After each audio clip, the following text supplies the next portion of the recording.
The fantasy season is in the books, so it's time to take a step back, relax, take a deep breath, and dive in and start analysing everything. It's sophomore scrutiny time. We're going to look at some wide receivers, and joining me, I have one of the best and brightest minds across the entire space. Of course, the amazing Addison Hayes. Addison, how are you doing today? Thank you so much for having me on, Rich. I'm doing really well. I'm excited to get into some of these sophomore wide receivers. So fantastic class after their rookie year. So it's very exciting for Dynasty. Yeah, absolutely. It feels like every year we talk about, oh, it was such a great class. It was such a great class of wide receivers. And then every year, the next class kind of almost does even better. Such a phenomenal class in terms of, yes, some elite talent at the top, but a couple of sneaky kind of depth options that popped up as well. As an overall, I guess, barometer on the class, do you think it over delivered the hype coming in, under delivered? Where would you kind of sit on that scale? I would say it came in over expectation. Of course, we're going to talk about Marvin Harrison Jr. and his kind of underperformance, disappointing kind of rookie season compared to expectations. But when you look at Malik Nabers, did what he was supposed to do. BTJ and McConkey really broke out. We had a few other names that they didn't break out, so to speak, but they had really good, solid rookie seasons that they can build upon, especially if one or two things kind of fall their way. So I think overall the class as a whole over delivered based on the expectations, at least in terms of where they were being drafted in rookie drafts last year. Yeah, no, I tend to agree. I think there was, obviously the two big hits at the top. And then, yeah, I think anytime you're getting the seventh, eighth wide receiver that's putting up borderline wide receiver one numbers at the end of the year, it's a pretty good class. You can feel pretty confident about. We are going to start at the top though with perhaps the biggest disappointment. I called him he had the highest film grade I've ever given a rookie wide receiver. He came in as a first round pick in redraft. He was the 101 in some Dynasty, even Superflex leagues. And he had a reasonably disappointing season. Where are you? I guess if we can now look back, finished wide receiver 34 overall. Do you think it's overblown how disappointing it was, or do you think it really is a very disappointing season for Marvin Harrison? I think that Marvin Harrison Jr. is going to represent a nice buy opportunity this offseason. Maybe not as much as what people might hope, because I think he's going to be popularly talked up about as a kind of not year two breakout, but a much better year two than what he had as a rookie. Because I think that a lot of the problems with MHJ was outside of him alone. I think when you watch him with the Arizona Cardinals, you still see basically the same player and prospect that he was coming out of Ohio State. It's just that Ohio State really leaned on him to be the wide receiver one. And it seemed like Arizona didn't really know what to do with him or how to utilize him. I feel like a lot of the routes that he was running were not ideal routes for a player of his size. They really just kind of like stuck him outside, and he ran go routes and kind of comeback routes, and there wasn't really anything over the middle. I just dropped a video on the DLF YouTube channel saying that I think that he was just utilized as a player that just was supposed to clear space for Trey McBride. That feels like what the offense was supposed to be doing, is just MHJ was just going to run deep. McBride was going to get open over the middle. And if MHJ just happened to be open, then it's a 50-50 shot on if Kyler even saw him at that point. But if he did, then it would work out. But if not, the main target option was Trey McBride, I think, last year. So hopefully if Arizona can figure out a lot of different stuff, I think MHJ can definitely improve upon this rookie year and be the player that we thought he was, because I just think a lot of the stuff wrong with him this year wasn't him. It was situational. Yeah, I tend to agree massively. Watching Marvin Harrison's rookie year this year, it reminded me of rookies that came out like 15, 20 years ago, where it would be they'd come out as a prospect and it would be, right, this is my offense. You have to fit into my offense. And it feels like over the last 15 years, we've gone through a kind of evolution where offensive coordinators, particularly with quarterbacks, but also with wide receivers, where it's like, right, this is what you do well. So this is how we're going to use you. And at no point this year did it feel like that's what the Cardinals were doing with Marvin Harrison. It felt like they wanted him to be the traditional X receiver, and Drew Pensick went, this is what my ex does on this route, so this is what you're going to do. And it wasn't, as you said, there wasn't enough kind of crossing routes. There was no drags, there was no digs. It was all kind of stop-start routes, which, yeah, Marvin Harrison can win like that, but he's a bigger bodied wide receiver. Mm-hmm. It takes him a little bit of time to get going. If you're asking him to run a comeback against a 5'8", 200-pound corner, he's not going to be as quick coming back to the ball as that corner is, and he's not going to be able to create the separation.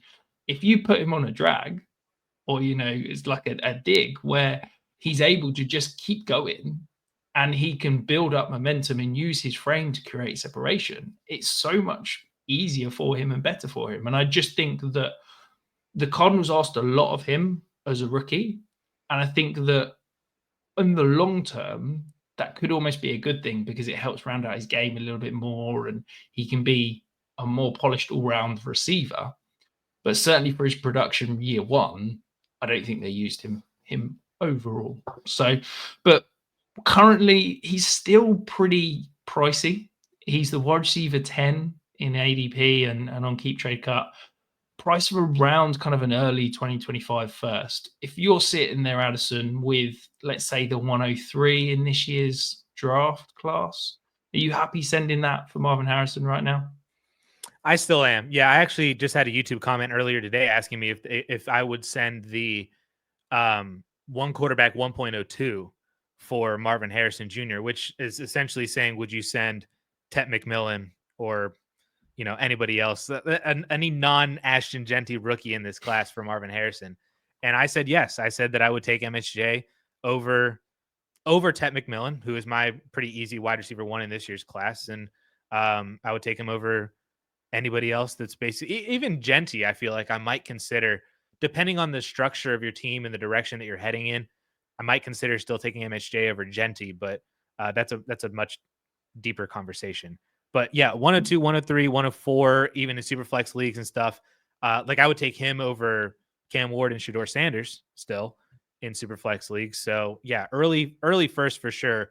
I would definitely take Marvin Harrison Jr. because I think that he can still do it. The player that we saw at Ohio State is still there. It's just, again, it's situational. I actually had a tweet that compared him to other rookie wide receivers that were drafted top 10 and that had less than 900 receiving yards in their rookie year. You know who the top two names were that in that filter?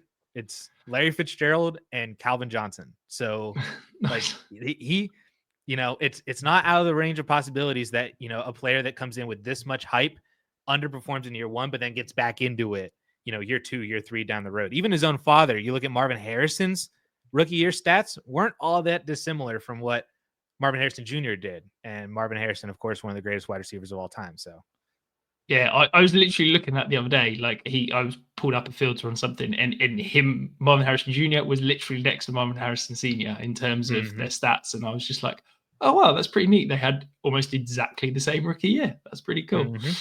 But we'll leave Marvin Harrison in the rear view and move on to let's talk about it. The most exciting start to a rookie season I think I've ever seen. He was explosive out the gates. Those first 4 weeks were absolutely mind-blowing. I believe, I've not got it in front of me, but I believe he was wide receiver 1 overall at sort of week 4. Absolutely ridiculous. Malik Nabers, 170 targets of the season, finished as the wide receiver 6 overall and in points per game. Do you think there is another gear for him to go? Or he's the wide receiver 3 in current ADP and prices? Do you think this is an opportunity to potentially sell at peak value? I would not view it as selling at peak value because I think Malik Nabers is going to have a fantastic career.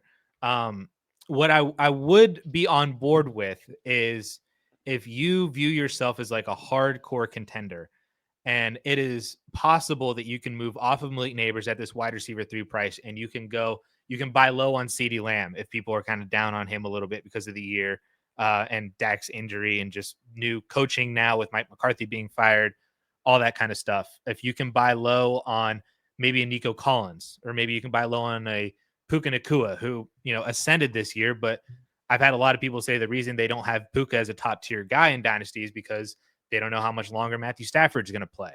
So I think if you can move over to one of those wide receivers and get something on top, I think that is a play or a trade that is in consideration. I wouldn't just sell Malik Nabers just to sell Malik Nabers, or, even to sell him for just draft picks and stuff like that. Because I do think that he's going to be phenomenal. Like, you have him 170 targets this year. He missed 2 games. His 17 game pace was 193 targets for 124 receptions, almost 1,400 yards and 8 touchdowns. That's insane as a rookie. And yeah, maybe a new quarterback, more offensive weapons, blah, blah, blah. But like, this is what Malik Nabers is. And I don't think that you should be looking to sell Nabers high just to sell him. I think if you were looking at selling him, it needs to be a little bit more strategic and intentional depending on the direction of your team. Yeah, absolutely. I think the guy's a superstar. I think he's going to be a superstar for years to come. I think this is a guy that is going to be a wide receiver 1 for your Dynasty team for probably the next at least 5-6 years. Like, he is an absolute stud.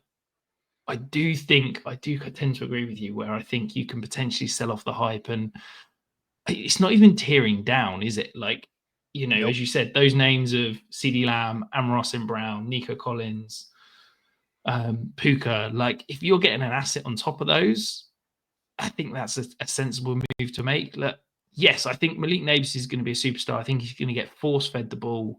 I think, look, this Brian Daboll needs this next year to be good. And I think, you're going to want the ball in your best playmaker's hands. But we have no idea who's going to be under center. We know that this offensive line is terrible. Okay, Andrew Thomas is going to be back. And if you look at the splits for Malik Nabers with Andrew Thomas on and off the field, they're absolutely mind-blowing how much difference the left tackle made to Malik Nabers' production. But they're going to add some wide receivers. Wan'Dale Robinson was the number 2 target getter on this offense. He was one of the only wide receivers in the entire NFL that had a negative EPA per target. Like, that's almost impossible to do at the wide receiver position, but it shows you how poor he was on the target volume he saw, that he was putting up negative EPA. Like, there's going to be another wide receiver come in. I think Theo Johnson is potentially going to take a step as a tight end. I just don't know if we're going to see, you said it, 193 target pace for Malik Nabers. Like, I think you're doing yourself a disservice if you're not at least asking around on the price on Malik Nabers. And I'm not saying, stick him up on Trade Bay or stick him on the trade block and just wait for offers to come in. That's bad. That's bad management. But definitely go and sniff around, those tier 2 wide receivers and see what assets you can get on top. Because I think that you could be surprised how much you can get on top of Amon-Ra St. Brown or Nico or Puka or all those guys we kind of listed there. On Keep Trade Cut, I was just doing this while you were talking through that. I went into their trade calculator and I put in Malik Nabers on one side and Puka Nacua or Nico Collins on the other side. So trading Nabers to Nico according to Keep Trade Cut values to see what the players that popped up were that could like equal out this trade.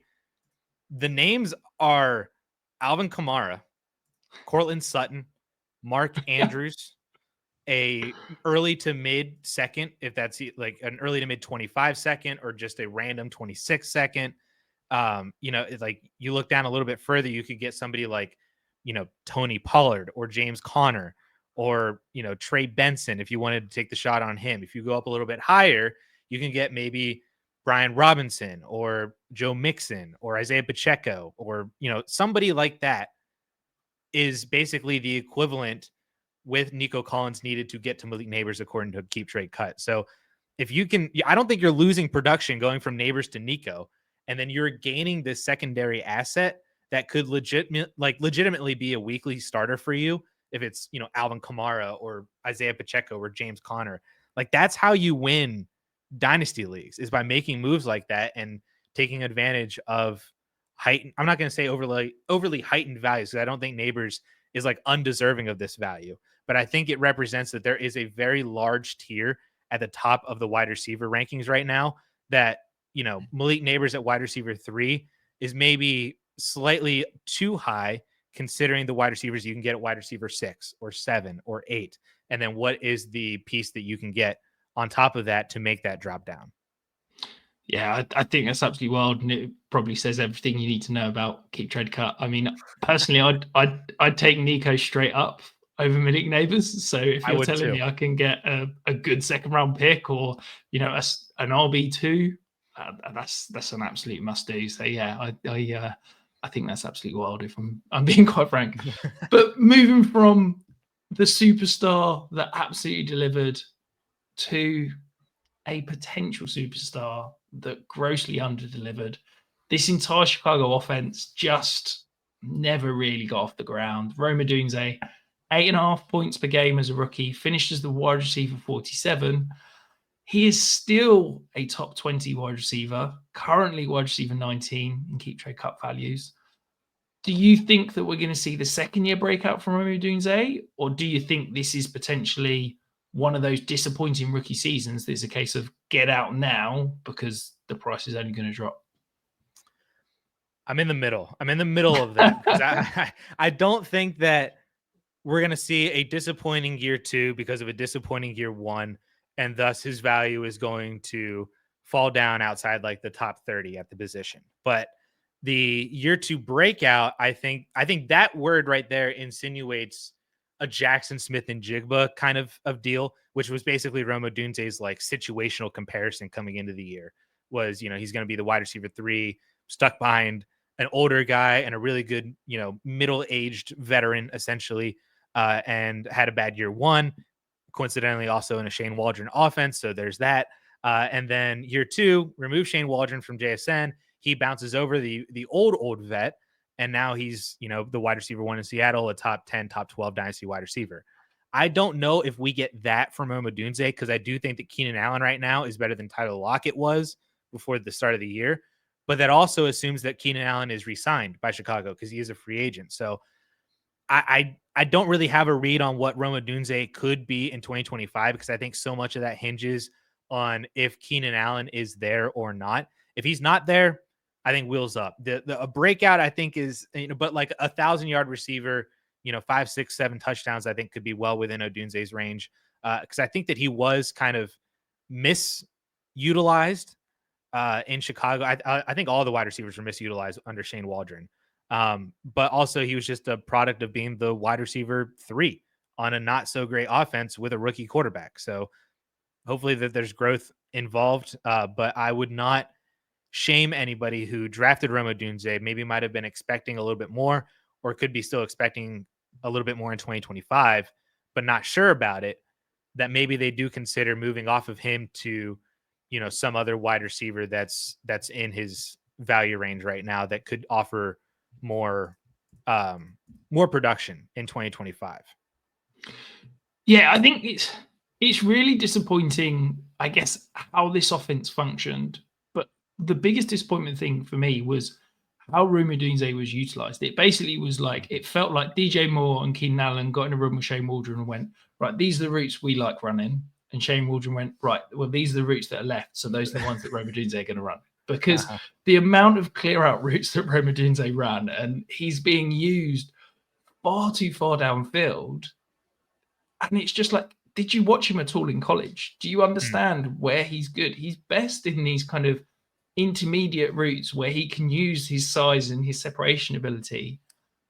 And they just never did it. They never got the ball in his hands. It was like, right, DJ Moore's going to be either deep shots or, check downs, drags, underneath routes.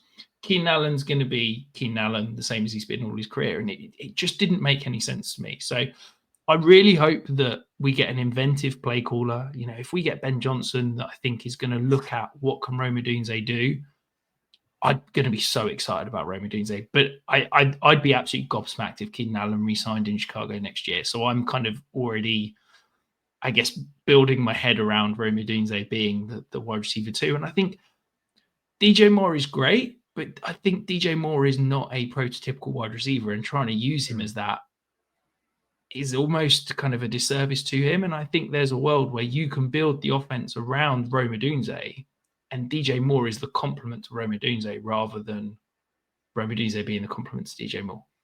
So I'm really excited about his potential. I'm happy to go and pay cost price right now. I think he's an intriguing guy, but I want to get a discount from where he was last year if I'm going to buy him. I'm not paying, mid first price for him. I think you can get him for less than that. I know on the screen here it's saying, that's his guide price at the moment.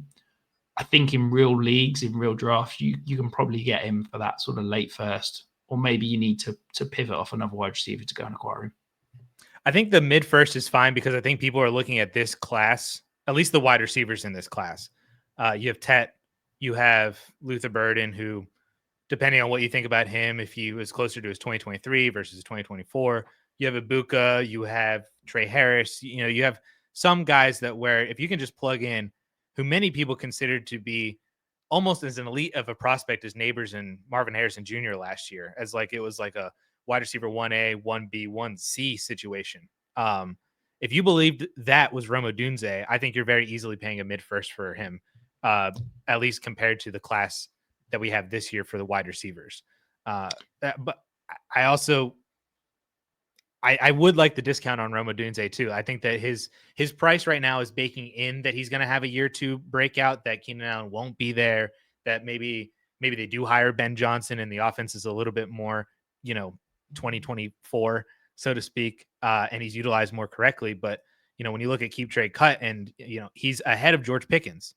I feel like I might take George Pickens over Rome Odunze. He's not too far behind Rashee Rice, that maybe if you could pay Odunze and your late second round pick to go get Rashee Rice, I don't think that that's too bad. He's not too far behind T. Higgins. I don't think it would take all that much to go up and get Wilson or AJ Brown or Marvin Harrison Jr. or somebody like that. That I think he's just in a weird value mix right now, that there are options to also move off of him, just like there were with Malik Nabers.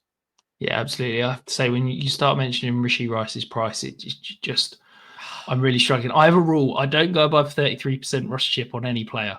I'm at 33% on Rashee Rice, and I'm like, his price is so good. I'm like really considering, do I go out and buy more shares and break my rule? Because 50% for Rice. He's wide receiver 11 for me right now, and I see him like ranked as like wide receiver 20 and stuff. It's just absolutely bonkers. But we can have a whole show talking about how undervalued Rashee Rice is. We won't. We'll move on to a guy that I think was, some people loved, some people didn't expect him to perhaps do what he did. And now this is a guy who, right now, as we speak, is my 2024 wide receiver 1 overall in my ranks. I was very low on Brian Thomas versus consensus. I didn't think he was a good route runner. I thought he was going to struggle to separate at the next level, and I'm happy to hold my hands up. I was so wrong. His ability to separate all three phases of the route, his package of releases is, I don't know what he did this offseason, but he didn't do that at all at LSU. I don't know who he's been working with. They're a genius, because his foot speed and how he gets off the line of scrimmage is absolutely wild. I'm all in on Brian Thomas. I couldn't be more excited. Are you joining me? Oh my gosh, yes. I don't know. I would not have him as my rookie wide receiver 1 from last year's class. That is still Malik Nabers. I was actually just having a conversation about this with somebody in my YouTube comments again, of that because I just posted a Dynasty wide receiver rankings video, and I had Malik Nabers at wide receiver 7, I think, and I had BTJ at wide receiver 8. And the guy was like, ranking BTJ behind Nabers just makes zero sense considering what both of them did. And then the situations that both of them were in, where Nabers was the only guy and BTJ, for half the season was competing with Kirk and Ingram, didn't have Trevor Lawrence for like 7 or 8 games. And just in general, the situations were not really all that comparable, but Brian Thomas Jr. still put up 1,300 yards and 10 touchdowns. In 17 games, though, like Malik Nabers did what he did in 15 games. So if you give him credit for those other two, it would have been better than BTJ. I think that they're both phenomenal, and I think Brian Thomas Jr. is absolutely elite. He has joined a rookie wide receiver class in terms of like yards per route run, targets per route run, all that kind of stuff that was up there with like Jefferson and Chase and all these other fantastic elite wide receivers in the NFL and for Dynasty over the course of the last 10 years. And BTJ is right there. I love him so much. He's phenomenal. And I was actually on board with BTJ coming into rookie year. I was on board with him. My hot take was that he would be the second most valuable rookie wide receiver from last year's class. That ended up being correct. I was not correct with who the one would be. I thought it would be Marv. It ended up being Malik. But I was correct that BTJ was number 2. So I was really in on BTJ, and he even surpassed my already high expectations of him of what he could have done as a rookie. Yeah, I think it's really interesting you saying about you having Nabers 7, BTJ 8. I've got BTJ 7, Nabers 8. So I think we're about similar. It's very close. I've got the difference in trade value between the two of them as a future 4th round pick. So yeah, it's basically negligible. I just think that I'm really excited about the next step for him. And there is a little bit of projection for me. I think what he did this year was phenomenal. As you said, he did a lot of that without Trevor Lawrence. He did a lot of that with a slightly backwards play caller in an offensive mind in Doug Peterson. I think that whatever they're going to bring in is going to be an upgrade, because it does feel like that Jaguars offense was kind of 2018 type offense rather than 2025 offense. And I just think that he showed me, we knew that he was going to be an elite deep threat. We knew that he had the speed and the athleticism to win down the field and on crossing routes where he was just bigger, faster than other guys, and he tracked the ball really well and stuff like that. Where I just didn't see the projection, and yeah, I hold my hands up. I clearly missed it on tape if it was there, was he showed a level as a route technician to set up defenders, to use subtle body manipulation to get open that I just didn't think he was ever going to have.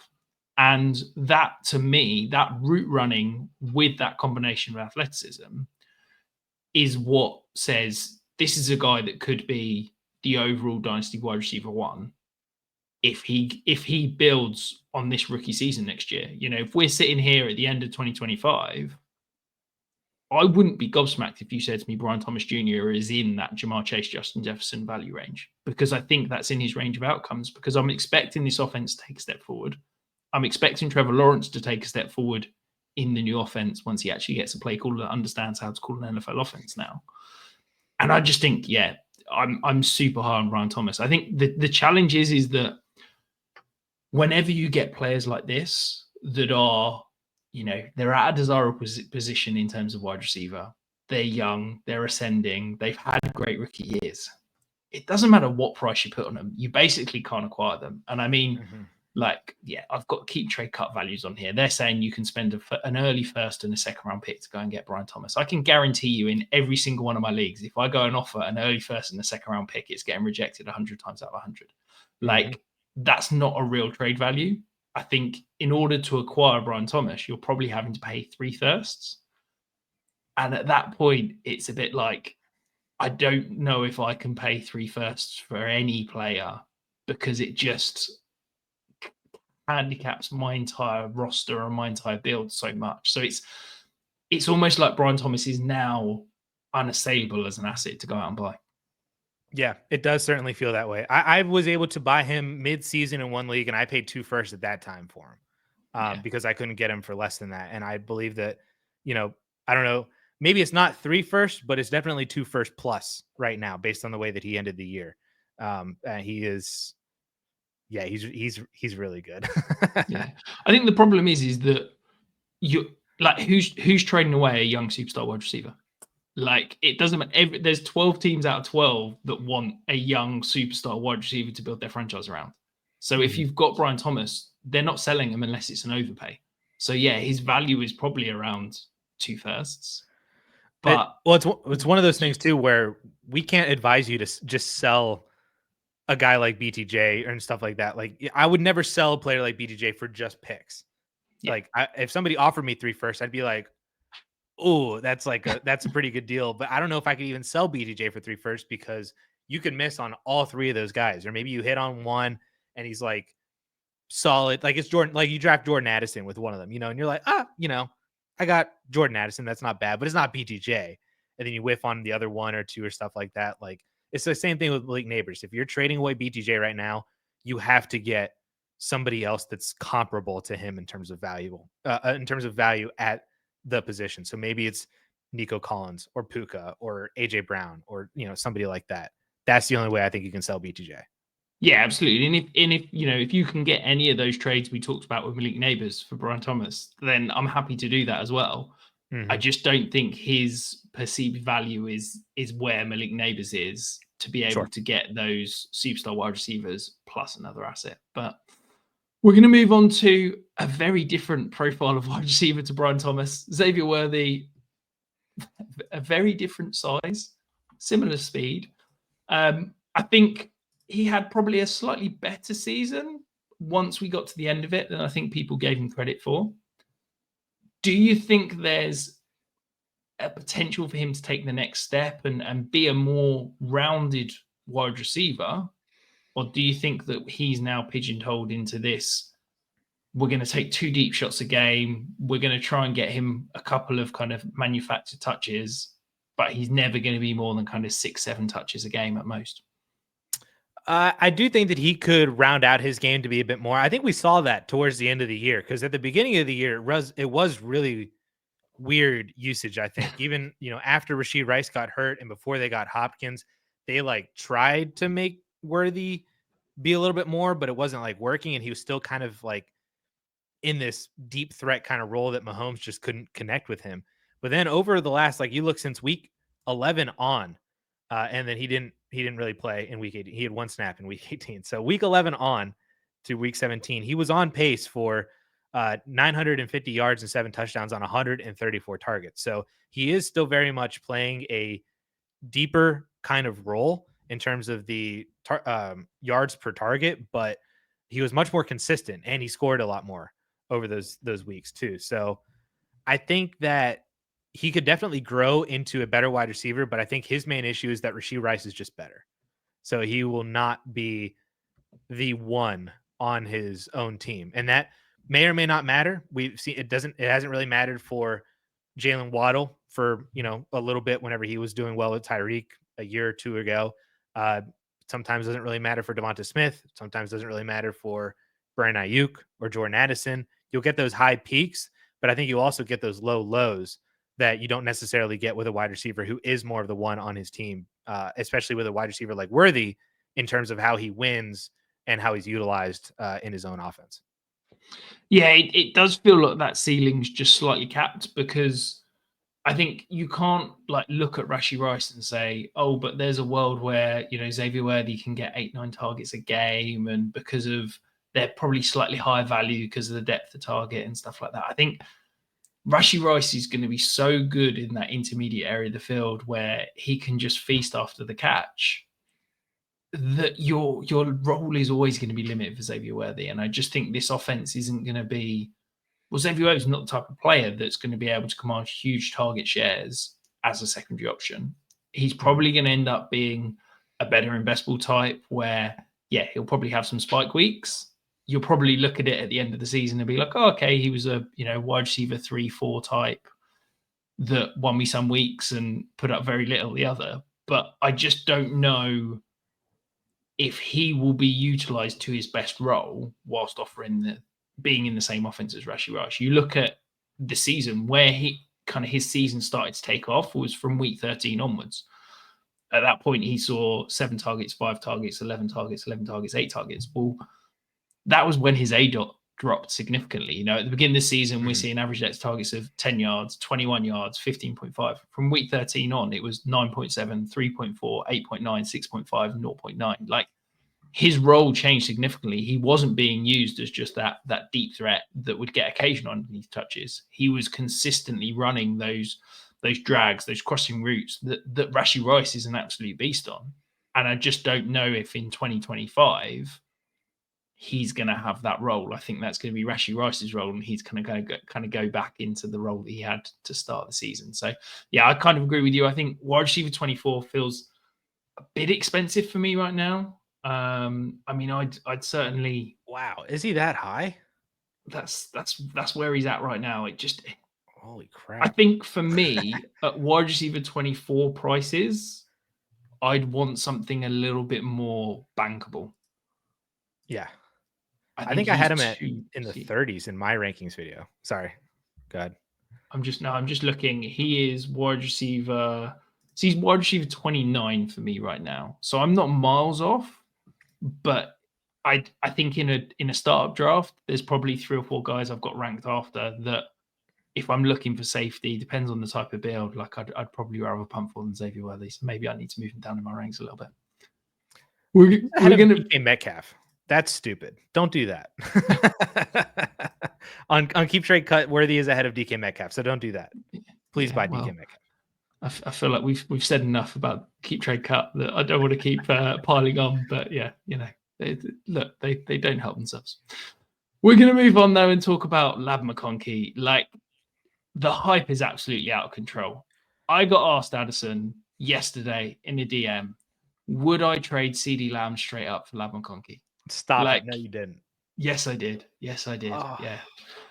Like I think yes, you need to buy low on CD Lamb, but look, I like Lab McConkey. I really do. But it feels like this is getting out of control. Are you there? I mean, I got wide receiver full team price on here. I've seen him in people's top 10s. Like, tell me you're with me and this hype is just getting ridiculous. Where is he in your rankings? I'm quite low on him. Okay, I'm 16. Okay, I feel like that's not bad. No, I thought I was lower. I'll be honest. He is. So in my rankings video that I just posted, he came out as my wide receiver 11. So while I'm with you that he's not a top 10 wide receiver, he's pretty close. The next one. And this, like McConkey to me, I think sounds like it was your BTJ. I was so wrong on Lad McConkey. It's not even funny how wrong I was on Lad. Because I was completely off of him come rookie draft season. I was looking more at the analytics than I was the tape. And like, he never had a breakout age. He never had a season over 2 yards per team pass attempt. Those historically are like major red flags analytically. But then you put in the context that he was playing behind Brock Bowers, and then we just saw what Brock Bowers did in the NFL, and it's kind of insane. Plus, then you give McConkey one of, if not maybe the best situation for a rookie wide receiver from 2024 for being the wide receiver 1 for Justin Herbert. Like it was just a perfect storm where I have to say, yes, I was very wrong on Lad McConkey, and I feel like I've corrected that to that point, and then he's now my wide receiver 11. I do have an inkling of fear of what if the Chargers go out and they get like this alpha, because I think it's very obvious that Quentin Johnston is not it, right? Like every single time he gets targeted, like you said that Wandale is the only guy getting like negative EPA. Like I feel like Quentin Johnston was like a negative EPA target. He scored a lot of touchdowns though, so that boosted that. Did. He somehow found the way to catch the ball in the end zone, but he couldn't catch the ball anywhere else on the field. So I feel like if they were to go out and if they were to buy T. Higgins in free agency, or make a splash trade or find a way to draft like a top rookie wide receiver that's on the outside, I have a fear that would draw a little bit more of McConkey's targets and then lower his ceiling. But I think the floor is still extremely high for Lad McConkey. I think that he is just a player that Justin Herbert's going to be able to trust, every single play. He's going to be a chain mover. He's going to be a touchdown guy, I think, still, just because you can trust him inside the red zone. And apparently he can also house 80-yard passes to the house like we saw in the playoffs. So I think McConkey is very, very good. But like I said, I just have that slight inkling of fear that the competition might come in. But I don't know who that is. And it's they're very specific players that I think need to be signed or drafted by the Chargers to even make that work. And if it's not like one of like 3 or 4 guys, then it doesn't matter at all.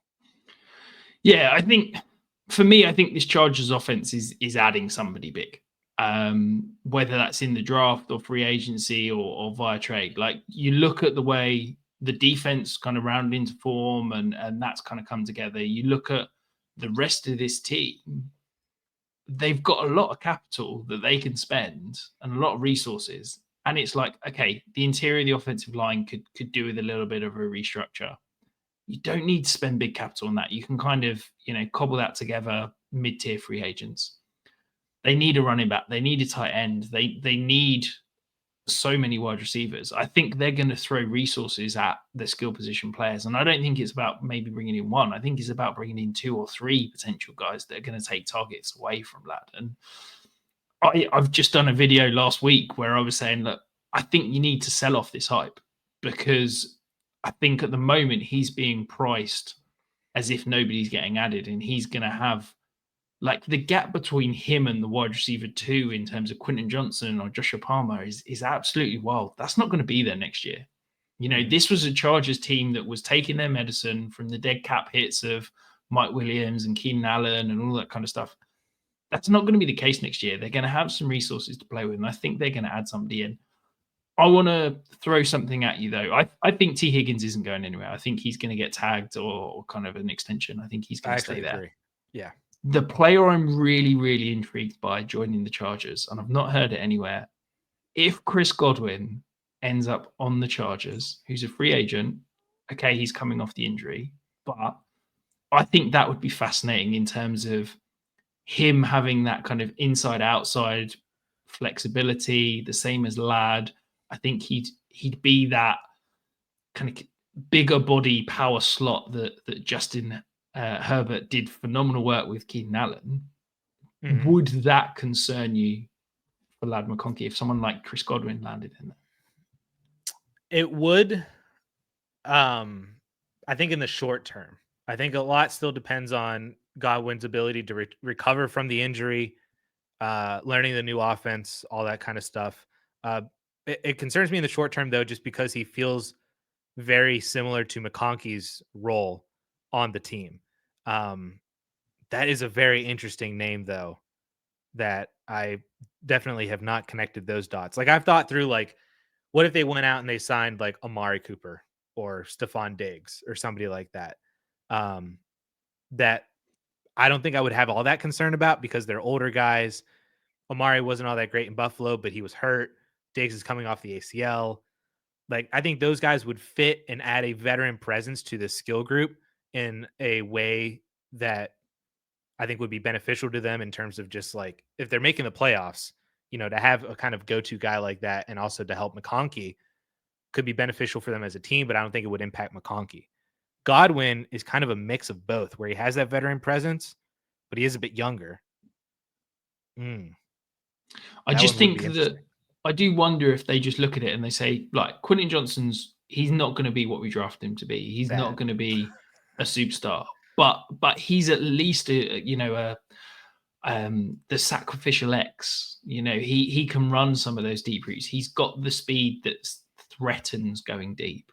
Mm-hmm. And I do wonder if they say, actually, if we could bring in a kind of a Z flanker type that can, you know, mean we can move McConkey around and we can find the best matchup for both of them. I just wonder if it could be an intriguing offense. So I think overall, my thoughts on Ladd McConkey are, I really like him. I think what he did this year is fantastic, but I think you need to be asking around on the price, because, yeah, as I said, if you can get CeeDee Lamb straight up for him, that's definitely a deal I'll be looking to do right now.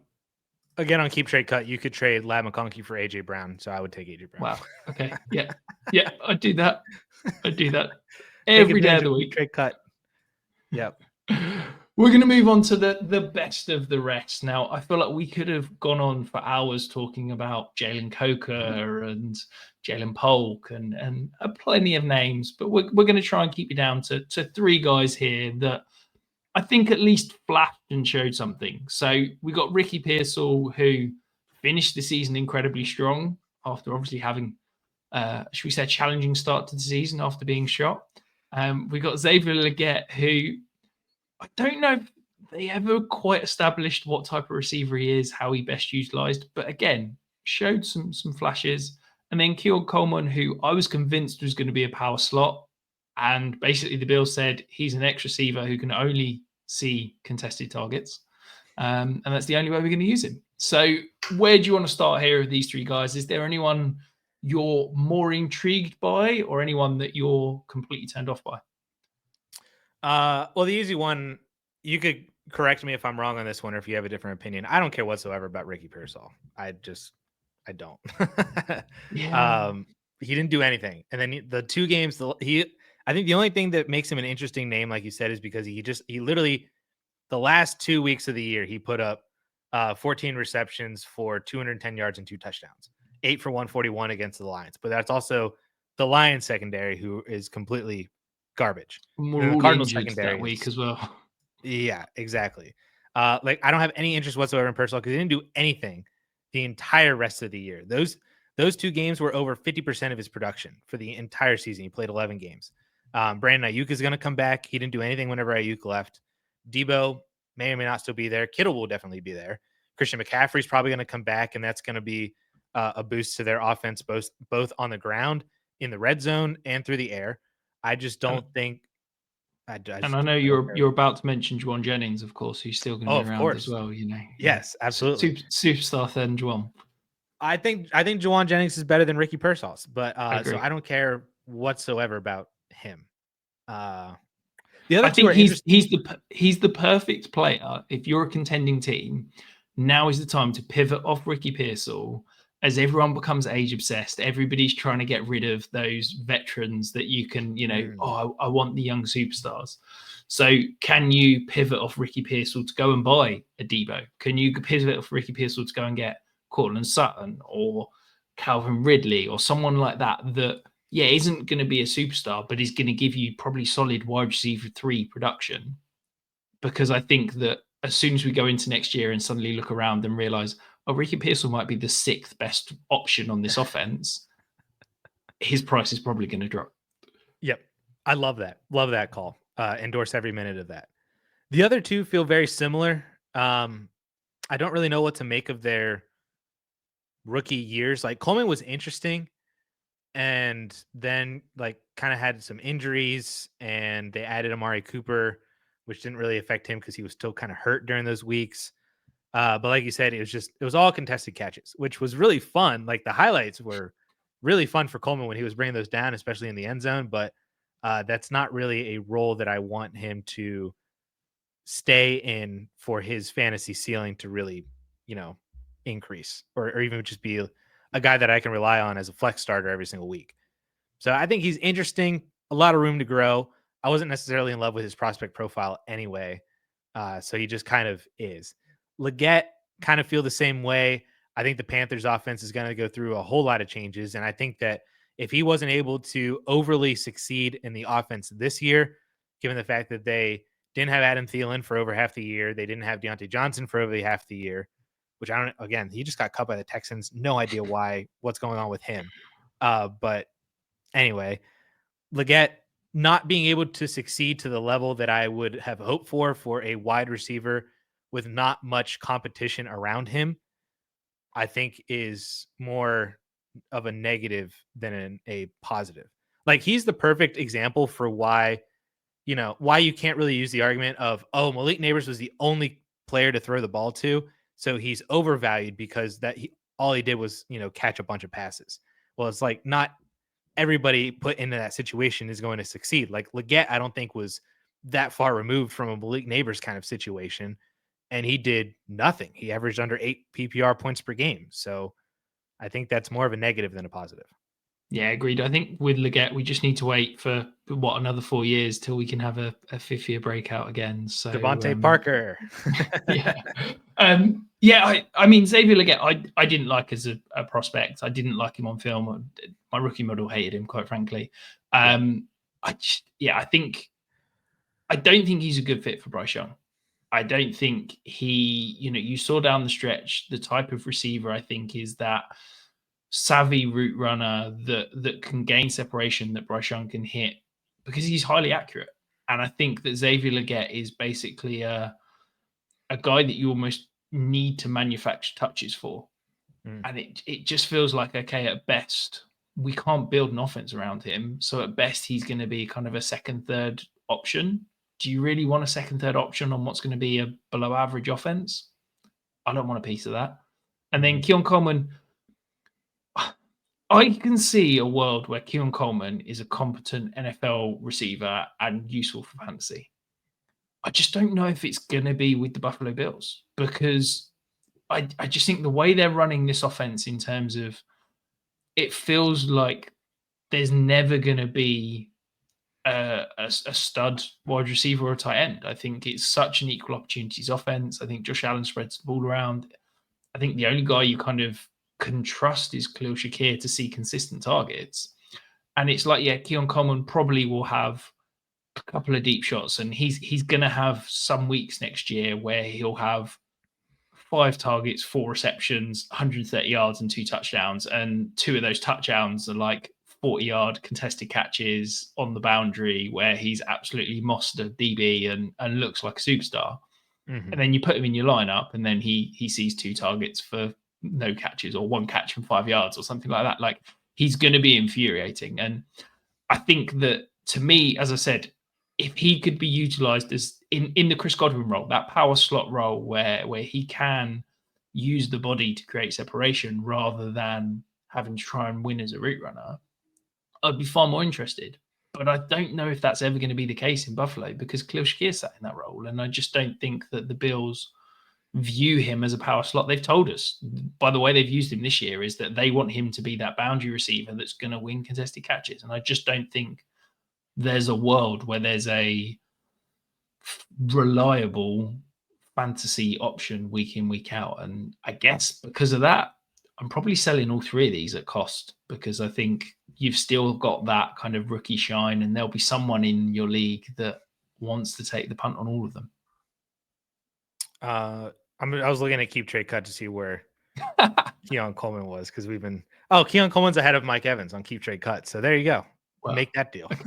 No, I might be the world's lowest on Mike Evans. I feel like I'm the Mike Evans hater, but yeah, I would absolutely take Mike Evans over him every single day of the week. Yeah, that concludes it. Yeah, we have taken Keep Trade Cut through the ringer. We have talked through all the big names, sophomore wide receivers. Addison, thank you ever so much for joining me. I've thoroughly enjoyed that. Remind everybody who is watching, who is listening, where can they find you and where can they find your work? Yeah, thank you so much for having me on here. This was an absolute blast to go through, and any chance, like you said, to kind of crap on KTC, I'm happy to do it. But yeah, Adam Hayes _ on Twitter, and basically 99% of my content can be found on the DLF YouTube channel. Beautiful. Go and check it out. He's doing some amazing work. We'll be back very soon with the rest of the Sophomore Scrutiny series before we dive in to rookie season. If you haven't, hit the subscribe button, and we'll be back very soon.